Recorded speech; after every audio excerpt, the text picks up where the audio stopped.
The farm near our house had a jack-o'-lantern pumpkin patch on Halloween. It was actually pretty cool to look at.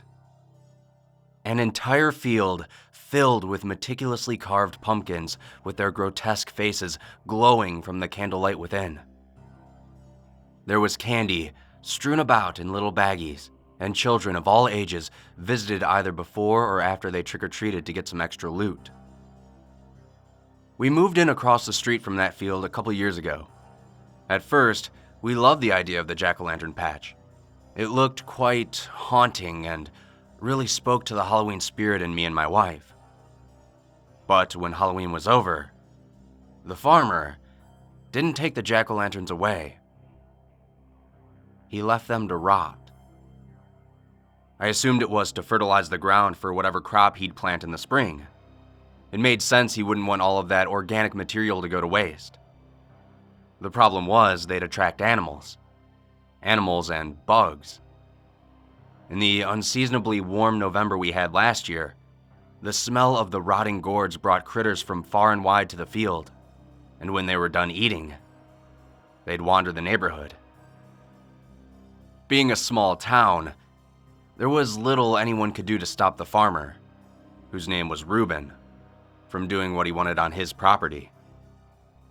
We had to deal with the deer and skunks and coyotes and foxes and flies and bees and bats all eating and defecating and mobbing their way across the town until no more pumpkins were left. Last year, I approached Reuben while he was setting up the jack-o'-lanterns. He was a friendly guy.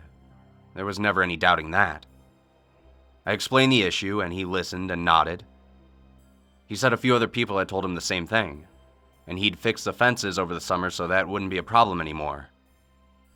Besides, he told me with a smile, last year was just a test run. This Halloween, everything's going to be just perfect. On Halloween, the jack-o'-lantern field looked even better than it had the year before. Even though the arrangement was the same, Reuben had hired some artists to collaborate and create truly monstrous designs for the pumpkins. They were awesome. I even did a walkthrough by myself in the early afternoon before the candles were lit, just to take it all in. I actually felt like a kid again. As the evening was coming to a close and we'd given out the majority of our candy to the neighborhood children, we were getting ready to turn off the light and lock up when we heard sirens approaching. I looked outside and saw a procession of police cars, fire engines, and ambulances heading towards us. I stepped out onto the porch and watched as they passed our house and took a sharp left onto the driveway of Reuben's farmhouse. I sat on the steps with my wife and watched as the lights were flipped on and the field was partially illuminated. "Oh my God," I whispered. In the harsh, overhead lights, I saw bodies on the ground among the glowing jack-o'-lanterns. Small ones. Small, costumed ones. Kids. "Oh my God," I repeated louder. Paramedics and rescue officials descended on the field and worked to resuscitate the still bodies. One by one, they gave up. Parents were arriving in droves and the sound of wailing and hysteria filled the air. My wife and I held one another as little bodies with sheets over them were loaded into ambulances. The next morning, it was all over the news. 32 children dead in an apparent poisoning. Reuben was arrested and questioned. He refused to speak to the investigators and he was held without bail. Funerals were held and pumpkins began to rot. It was another unseasonably warm November, and on cue, insects began to discover the field. Clouds of flies drifted in and out, blanketing the field in a gray haze as they left their eggs in the pumpkin's softening flesh. In the following days, toxicology reports on the autopsied children came back. Whatever had poisoned them was still unknown. They'd exhibited all the outward signs of a poisoning: cyanosis, hemorrhage, paralysis, etc. But no toxins were ever found in their bodies. Tissue samples were held for further testing, but the corpses were released to the families. 2 weeks later, the air was still thick with flies and bees. We still hadn't had a frost, and things that crawled and flew feasted on the pulpy remains of the jack-o'-lanterns. From the house, I could see their deformed, hideous faces. Faces which no longer evoked a feeling of holiday fun. They were faces that mocked the dead. The incredibly warm autumn continued, 20 degrees above average, according to the weatherman. Flowers were blooming, and the cherry trees had blossomed a full 5 months ahead of time. The pumpkins were still there, but mostly formless, having succumbed to rot and the ravenous of vermin. As the hot November slouched into December, the luckiest of us had started to forget about the tragedy that had befallen the town. But we still got reminders, especially on December 2nd, when Reuben finally broke his silence. My cousin Ron works for the police department as a mechanic. He doesn't have any access to criminals or official information, but he talks to cops. A lot. And the cops like to talk. Ron came over on the 2nd, before any news had gotten out about what Reuben was saying. It was clear he was uncomfortable. Lillian and I sat and listened while Ron relayed what his buddy had learned from the detective. The Reuben I knew was nothing like the man being described by my cousin. He'd blanketed himself with cuts and scars of indecipherable symbols and words. Every inch of his flesh was carved or mutilated in one way or another, something he'd done with his fingernails over the course of his time while he was in jail. The detectives learned that Reuben was ready to talk when he began to scream the names of each dead child. Just after midnight on the 2nd, he shouted each first, middle, and last name until his voice grew hoarse.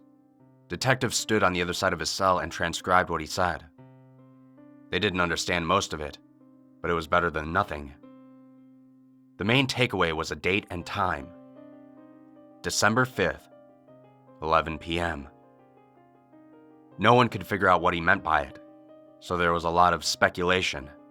All the police could do was park a unit over by the farm overnight just in case he had something planned. On the 5th, I sat with Lillian and Ron on the front porch and stared at the black field in front of us.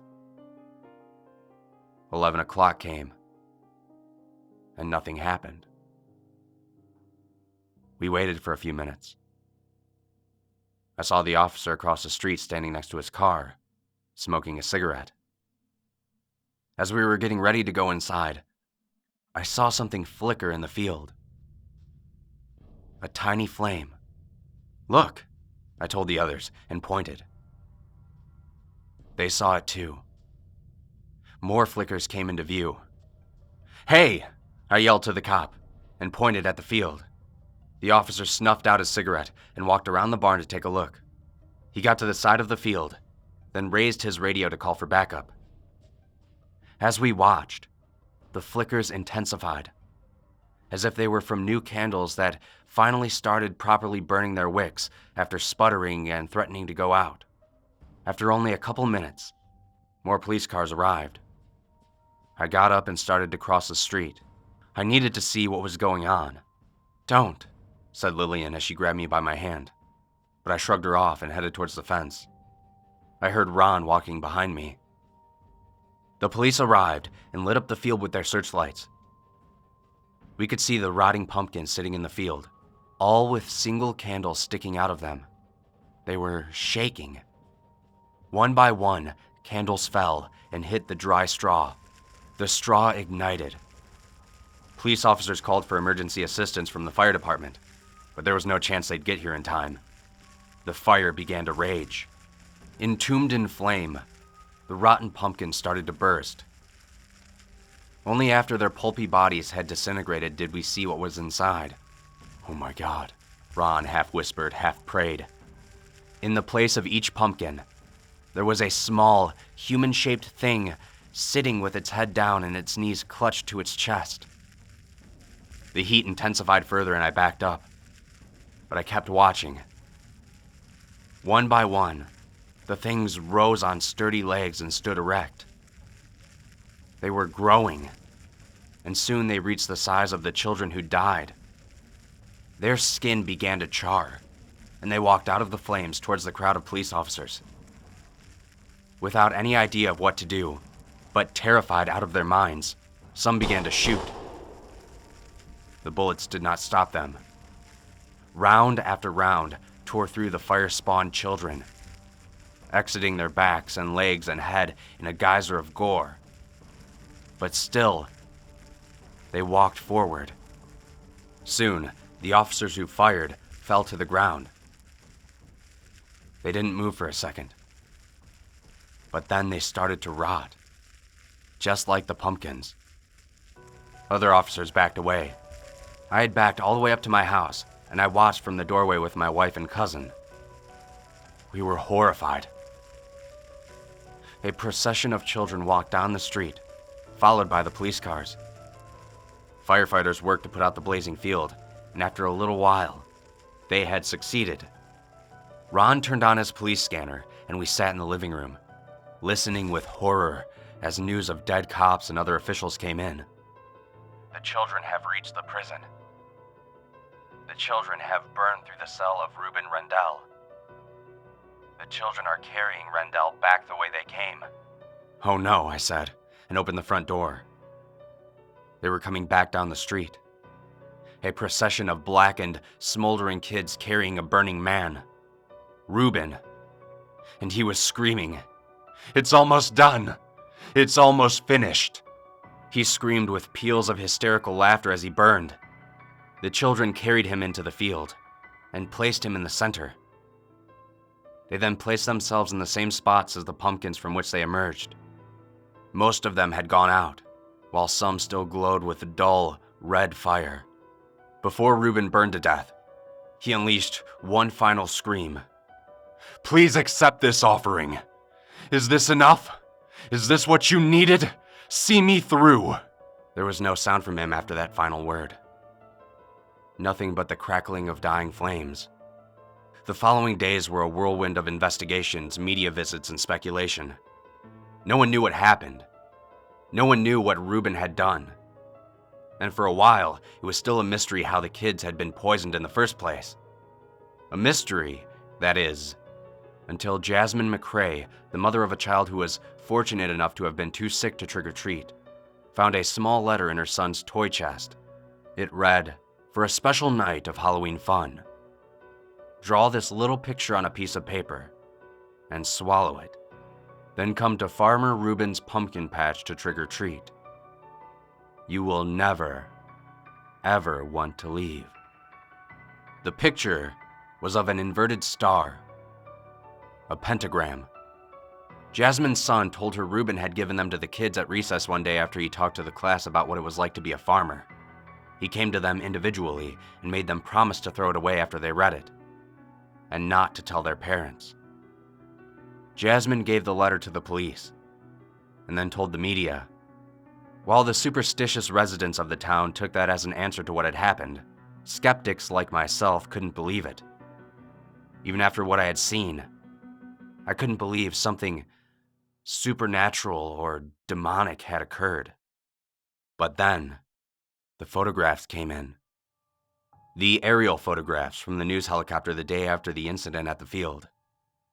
Clearly marked in carbon and ash was the shape of a pentagram, the exact shape the pumpkins had been arranged in.